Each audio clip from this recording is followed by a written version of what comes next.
बिस्मिल्लाहिर्रहमानिर्रहीम। मैं हूँ खुदा यार चन्नड़।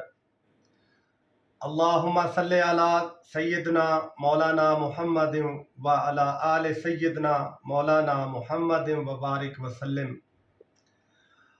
आज माह रमज़ान का दूसरा जुमातुल मुबारक तमाम अहले इस्लाम को मुबारक हो। हदीस मुबारका सल्लल्लाहु अलैहि वसल्लम है कि जुमेरात की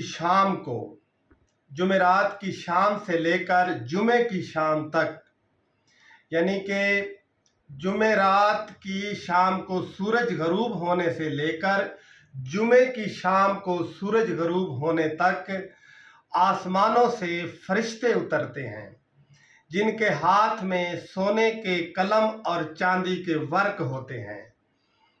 जो भी शख्स इस औकात के दरमियान हजूर पाक सल्लल्लाहु अलैहि वसल्लम के बारगाह में दरूद पेश करता है और वो फरिश्ते उनका नाम और उसके वालिद का नाम लिखकर जुमे की शाम को सरकार दो आलम सल्लल्लाहु अलैहि वसल्लम की बारगाह में वो पेश करते हैं। और इसी तरीके से ही सरकार दो आलम सल्लल्लाहु अलैहि वसल्लम भी उस बंदे का और उसके वालिद का नाम लेकर उनके हक में दुआ फरमाते हैं। और जितनी भी इबादत हैं, नमाज, रोज़ा, ज़कात, हज, सदका, खैरात, हम जितना भी करते हैं, इन इबादत के अंदर शक है कि अल्लाह की बारगाह के अंदर ये मंजूर व मकबूल हैं या नहीं। वाहिद इबादत दरूद पाक है, जिसके अंदर कोई शक नहीं कि जो शख्स दरूद पाक पढ़ता है अल्लाह की बारगाह में उसकी मकबूलियत होती है, इसमें शक नहीं। तो फिर इंसान को कसरत के साथ उस इबादत को रग़बत के साथ करना चाहिए जिसकी कबूलियत के अंदर शक ही नहीं।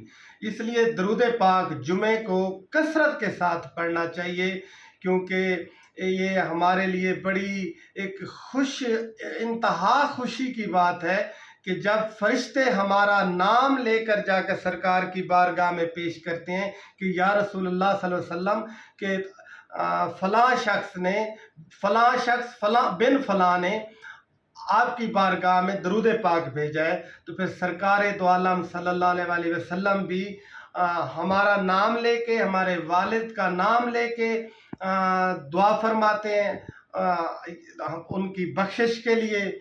और हमें कसरत के साथ दरूद पाक पढ़ना चाहिए। हम सबको, मुसलमानों को, तमाम अहले इस्लाम को दरूद पाक में मशगूल रहना चाहिए, क्योंकि मैं भी पढ़ता हूँ, आप भी पढ़ें, ताकि इस सिलसिले को आगे जारी रखें कि अल्लाहुम्मा सल्ले अला सैयदना मौलाना मुहम्मदिन व बारिक वसल्लम। अस्सलातु वस्सलामु अलैका सैयदी या रसूल अल्लाह, अस्सलातु वस्सलामु अलैका सैयदी या हबीब अल्लाह व अला आलिका व सहाबिका या मुहम्मद रसूलुल्लाह सल्लल्लाहु अलैहि वसल्लम। सब दोस्तों को जुमा मुबारक। अल्लाह पाक आपके रिज़्क़, उम्र, इज़्ज़तों में बरकतें अता करे। शुक्रिया।